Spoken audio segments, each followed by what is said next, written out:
Hello and welcome, everybody. I think we are live. My name is Bjorn. I'm from Design Supply Fit. We're a marketing agency for the KBB industry. And today I'm doing a little presentation for something that we're calling the weekly KBB Marketing Roundtable. Each week, I'm going to be bringing something to the table that is basically going to help you grow your business through the forms of either sales or marketing. So let's just get right into it. Today, we're going to be talking about how to increase your potential KBB buyers by 1,133% instantly with something that we like to call the larger market formula. So there's a couple of common mistakes that a lot of people make with their marketing. Often you'll find people on social media doing one of two things. They're either begging for attention or they're focusing 100% on just trying to generate sales inquiries. And what that looks like is, either begging for the top of the funnel, like notice me, and their messages are all going out into nothing, getting lost in the noise, or they're just trying to push things on people, which also just largely gets ignored, and it does nothing for your reputation. And they completely miss the middle. They miss building interest, they miss building desire with people, and essentially they're just not cognizant of the journey that they're taking people through. So when people just focus on making sales through their marketing, how does that look? It comes in the form of just consistently trying to push offers. They'll be shouting about discounts, shouting about sales. They'll be pushing products on people. They'll be making strange value statements about their companies, like, we've been in business 25 years, therefore we're excellent at what we do. So why don't you book on an appointment with us, or get in touch and we will sort you out with a fantastic kitchen, bathroom, or fitted furniture solution. And I mean that's good in small doses, but the reality is when you do that, especially on social media, it leads to a total lack of engagement. People just aren't really interested in those kind of messages unless they're very, very far along the buying journey. Um, it doesn't really help you differentiate from your competition, which, people need to know why you're different in order to make a decision to actually come to you and have those meaningful conversations that move them towards a purchase. And if you're just kind of talking about discounts and pricing and, shoving commodities in people's faces, then it's not really going to get you very far. Um, which, ultimately it results in a low volume of leads coming your way. And the ones that do, they tend to be a bit focused on price. They're not really thinking about the whole picture and the value that you can give them. They're not thinking about putting all of that experience you have to use. And what that looks like in practice is people who just want to know what the price is. They want quick yes or no answers. And it's just low value stuff, right? And we're in an industry where the value can be so high and what you do for people can be so meaningful. So what's the other side of the marketing mistakes that people make? I call it posting into the void. It's when people, I imagine them sitting in front of LinkedIn or Facebook or Instagram with a cursor in the post box, and they're thinking, what should I type? So they Google what's to write on social media, and they end up posting images of their dog, or they talk about national holidays. Today is National Pie Day, and they try and kind of newsjack and piggyback off things that aren't really relevant to them. Bit further along, you get tradies doing selfies in vans, which is a little bit better. And then a little bit better again are photos of projects, because at least people can see what you do. They can start to understand the value that you can potentially bring to the table. But what does this kind of activity lead to? Barely relevant engagement. You might get your friends and family liking and sharing stuff. You might even get some of your previous clients who really like the work you've done engaging on your post, and there's a value to that because their network get to see it. But it doesn't really give you much leverage, right? It doesn't significantly move your business further forward. So what's the answer? What should I do? Well, the first step is understanding what the customer journey looks like. And then the second step is using your creativity to think about how you can add significant value every step of the way. Now, imagine the following scenario. Bear with me, and I apologize that it's a bit of a cliche, but imagine you're single, you're on a night out, decided to go it alone. You walk into a nice, quiet little bar. I don't know, let's imagine there's some jazz music playing or something like that. And you see someone, at the bar, very attractive. So you think, okay, yeah, I'm going to have a crack at this. So you walk up, you get the other person's attention, and you bend down on one knee, pull a ring out, and say, hey, let's get married. It's not likely to really get you anywhere, is it? You might find, I don't know, 1 in 5,000 people is actually mental enough to say yes and go ahead with something off the back of that. Um, but the reality is, you need to go up and maybe buy the other person a drink and or at least offer to strike up some conversation, go on a few dates, go out for some meals, and after you've been on a bit of a journey, you might get that marriage that you were looking for, if that's if that's your bag, if that's your thing. Now, when it comes to business, a lot of people just want to skip to the end result. It seems to be human nature. But those who can be a little bit more nuanced about it, and they can think about what those individual steps look like, and they can buy the person a drink, they can take them on some excursions, they can build a relationship. They're the ones who tend to live the happiest, healthiest lives, right? And it's just the same for your business. So now I'm going to introduce the idea of the larger market formula. And we first learned about this, myself, my business partner, and consequently everyone who works with us, from a book called Sell Like Crazy, which is a really, really fantastic marketing book. And in this book, the author, he says that in any given market, there's 3% of that market that's looking to buy right now. And typically, that's who most businesses focus most of their marketing attention on. In fact, nearly all of it for the most part. But they completely ignore the fact that there's a much larger 17% of people just below that who are gathering information. They're curious about the product or service. They're aware that they have a need for it, and so there's not a lot of stuff out there. They kind of have to go out there and self-serve and find what they're looking for without being guided through the process. And then below that, you've got 20% of the market who are problem aware. They know that they need a kitchen, a bathroom, or some fitted furniture, or some interior design. And then 60% of the people below that in the market, they're not really aware that they've got that need. But if someone's able to point it out to them, then, well, I mean, there's a potential gold mine sitting right there.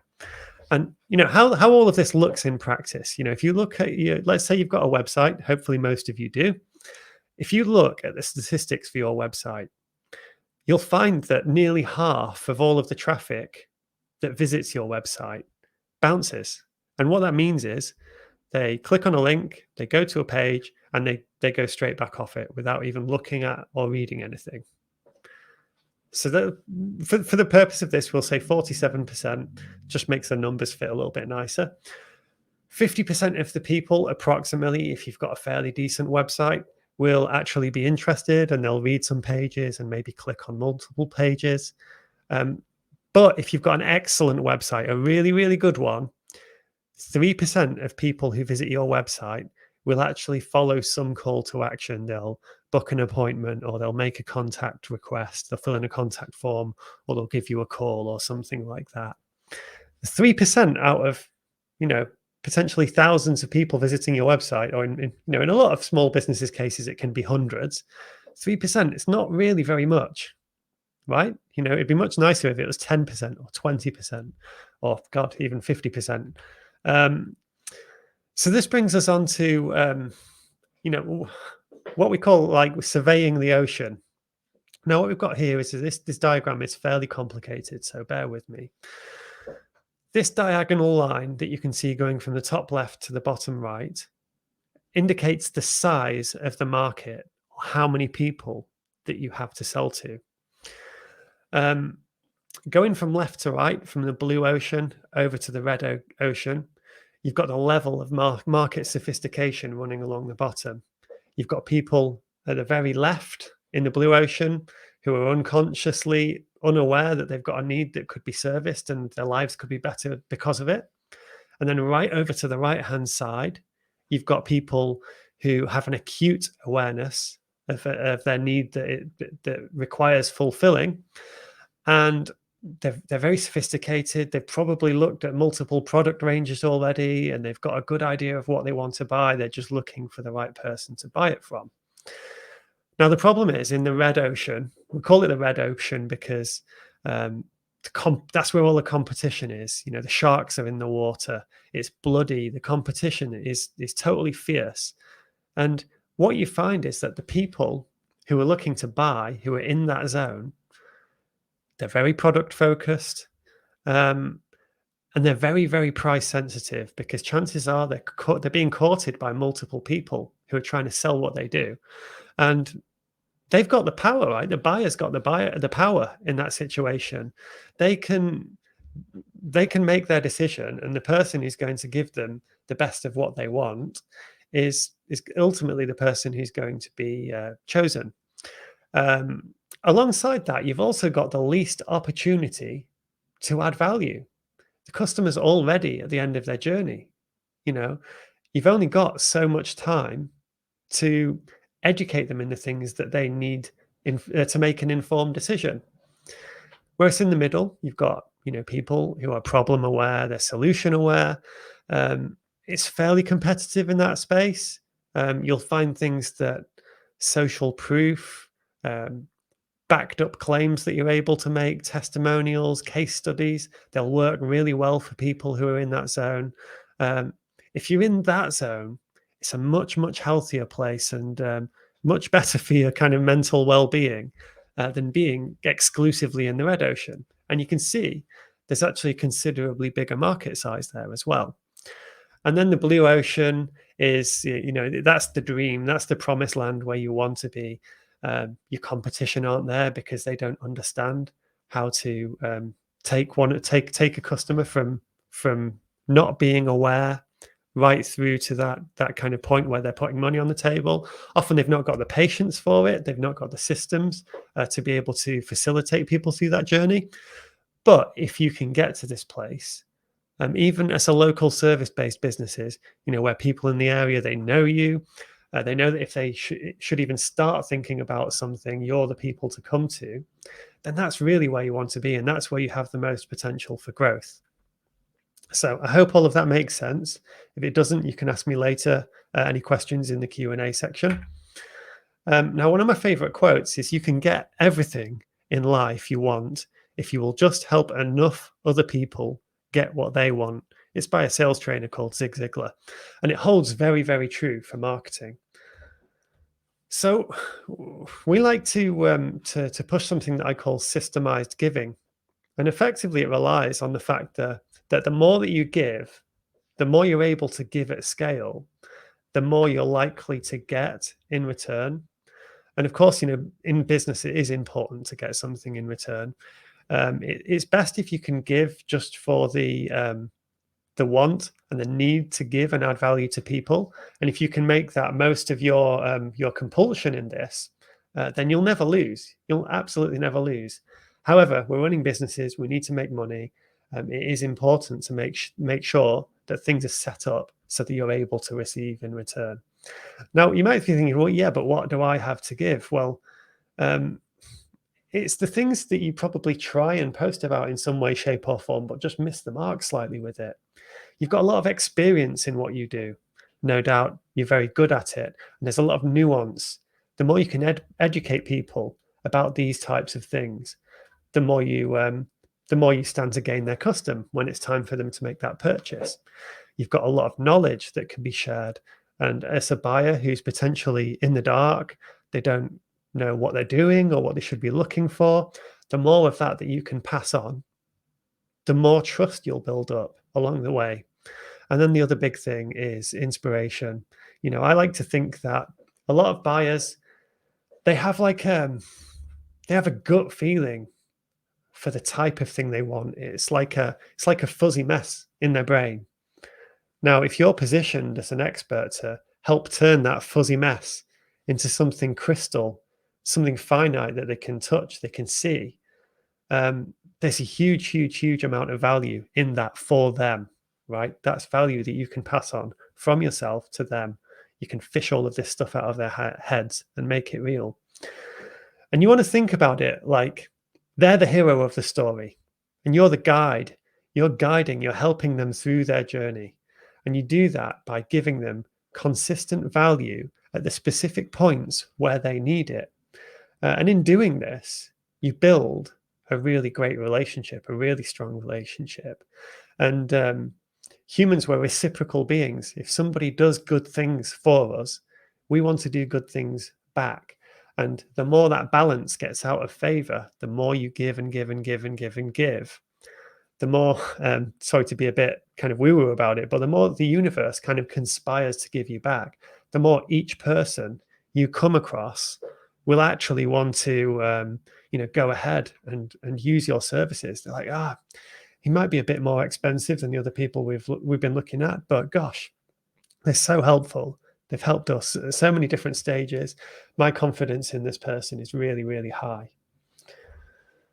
So by guiding your market through their buying journey, it basically inevitably results in getting more leads, more appointments. You've got more trust with people, which typically leads to higher value projects and also smoother projects in terms of delivering and fulfilling on them. When people aren't at combat with you, they trust what you say.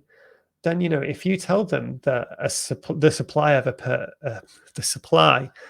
a certain piece is delayed, they're much more likely to take it in their stride. So how do you go about doing that? How do you achieve it? I'm going to run through a few examples.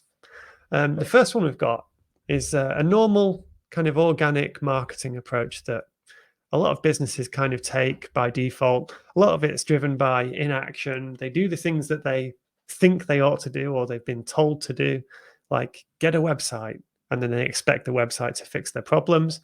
But what do those businesses typically look like? Excuse me. If you're lucky, you get a few leads from your website a month. So we're going to say for this example, 1 to 2. That's based on that 2 to 3% conversion rate that we spoke about earlier. And, if you do a good job, there's a high chance you probably get around one referral a week. So this leads into, this culminates in 5 to 6 leads on a monthly basis. If you've got a high conversion rate, you've got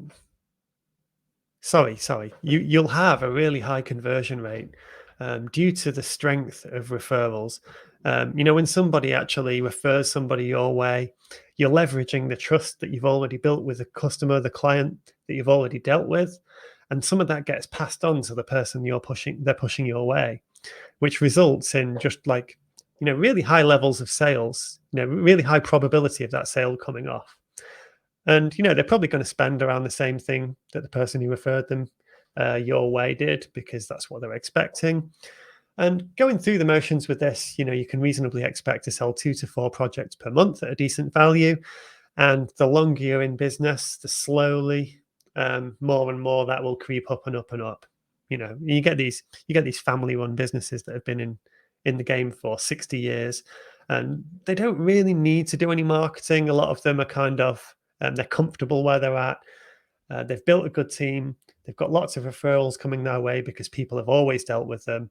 But most businesses don't have that luxury of time, right? And when you're in this mode, what levers do you have to pull to make things sell, to grow faster? Well, you can ask for more referrals. You can improve your website conversion rate, or you can drive more website traffic. But not many people really know how to go about doing that in a meaningful way. Not all traffic is created equally. So onto the second example. Now, people are going to start, probably have already dabbled with paid marketing. They're either running ad campaigns or they're paying for leads on Bark or Rated People or Checker Trade and all of those good sites. Let's say that they're spending £50 a day. What that culminates in is 1 to 2 leads per day, which is 5 to 10 per week, depending on how successful things are, or 20 to 40 per month. And let's say calling those leads up goes relatively well, and you manage to book 50% of those into appointments. That works out to be between 10 and 20 appointments per month. And then we're going to say that only half of those appointments show up because, well, I mean, that's the way kind of humans are going at the moment, right? People are booking stuff in and then just not showing up. I don't know if it's COVID and the lockdowns and everything, and there doesn't seem to be that same amount of courtesy when it comes to turning up for appointments anymore. But hey, I don't want to kind of sully this talk with an old man rant. So these people, they're shopping around. They've got a pretty clear idea of what they want because they're operating in that red ocean, maybe a little bit in that orange ocean. You quote them, but they've already been quoted by a few other people as well, or they've got a couple more to come. And what that results in is they drive you down. They push and push and push on price. They try and source products and pieces elsewhere. And eventually, because of the high competition, I think 50% here is being relatively generous, but let's say half of these leads you get, go ahead and purchase. It means you're selling 3 to 5 projects a month, probably at quite a questionable value with a low profit margin because of the sacrifices you've had to make to get the sale. So what are your growth levers here? Well, you can increase your ad spend. You can spend £100 a day and get double the amount of leads. You can also try and get more people to show up to your appointments, but really what incentive do they have? Or you can improve your close rate. But once again, they're already at the end of their journey. You've not had much opportunity to add value along the way. So, there's only so much you can do. So now we're going to go into example 3, intelligent paid marketing, which is probably the reason that you're watching this. Now, let's say you run an ad campaign giving away some high value knowledge and you spend £50 a day on your ad spend. What that could result in, it can result in even better than this, but we're being fairly conservative here, 5 leads per day, which culminates in 25 per week, assuming that we're not going to be counting the weekends, or 100 per month. And you do what we call triage all of these leads with a low pressure conversation. Now, let's say you give away a free guide on how to achieve your dream kitchen. And you call them up and you say, hey, it's Bjorn calling from Design Supply Fit. Obviously, you wouldn't say that. That's not your name or your company. I just wanted to check. You requested our guide. Have you got it? Did it come through to your inbox? Yeah, great. Okay. Oh, second of all, if you've got a minute, what was it that motivated you to download that guide? And then they'll say, well, I'm looking at getting my kitchen done, or, well, I was just a bit curious. Our kitchen's getting a bit old and tired. Our bathroom's old and tired. I'm running out of storage space and all of those good things. And that allows you to have a quick conversation. And if the time is right for them, you can offer them to book on a consultation with you. If the time is not right, then you can arrange a call back in the future. Oh, you're moving house in 2 months' time. Would it be okay for me to give you a call then? Yeah, that would be amazing. Thank you. So what happens is you get some immediate results and then you get some future delayed results. And in that time that it takes to go from now to that point where they've asked you to call them back, you've actually got opportunity to consistently add value to them over time. But, discounting that, what happens straight away is that if you're fairly mediocre, 20% of these leads will book a session immediately with you. They'll want to find out more, and there'll be at different points in their buying journey, but due to the nature of that first call, they'll be curious to find out more. And this is your opportunity to really wow them and help them make as informed a decision as possible. This is you building the start of a relationship. So 20% of 100 is 20. Some fantastic maths there, nice and easy. Once again, we're going to say 50% of them show up just to keep it fair. So we get 10 people showing up. And then we're going to say your close rate is 50% because, these guys, they're still typically a bit further to the end of their journey. They're closer to that buy. And we're going to say there's a medium value there because the nature of the conversation so far has been different. You've gone in helping them first rather than saying, what are your measurements? Okay, here's a quote. There's a bit more. There's a little bit more been done. So similar to the example 2, which I think it was 3 to 5, 4 to 5 sales. You're making around 5 here from the same ad spend. But the beauty is in the future results, which are a little bit delayed, the things that you're building your pipeline with. Now, a further 10% are likely to book for the future, which is another 10 appointments. The great thing about these guys is you've been adding value to them over time. Makes them much, much, much more likely to show up, especially if you've had a couple of conversations, short conversations in the meantime that have been pre-agreed. And because of the whole process that they've been through and the value that you've been giving them every step of the way, you actually have a much higher close rate on these deals. Anyone who comes in at the later stages, they haven't had as much of an opportunity to build a relationship as you have. And because of this relationship, you're able to better serve them, to better help them get exactly what they want, typically results in higher value deals. So from 100 leads, we end up with 30 appointments and 11 sales for the same advertising spend, all because we've gone with an attitude of giving first. And not only do we have 11 sales, but typically you find they're actually a higher transaction value than you were doing before. So in a system like this, what are your growth levers? Well, you can always give more value, right?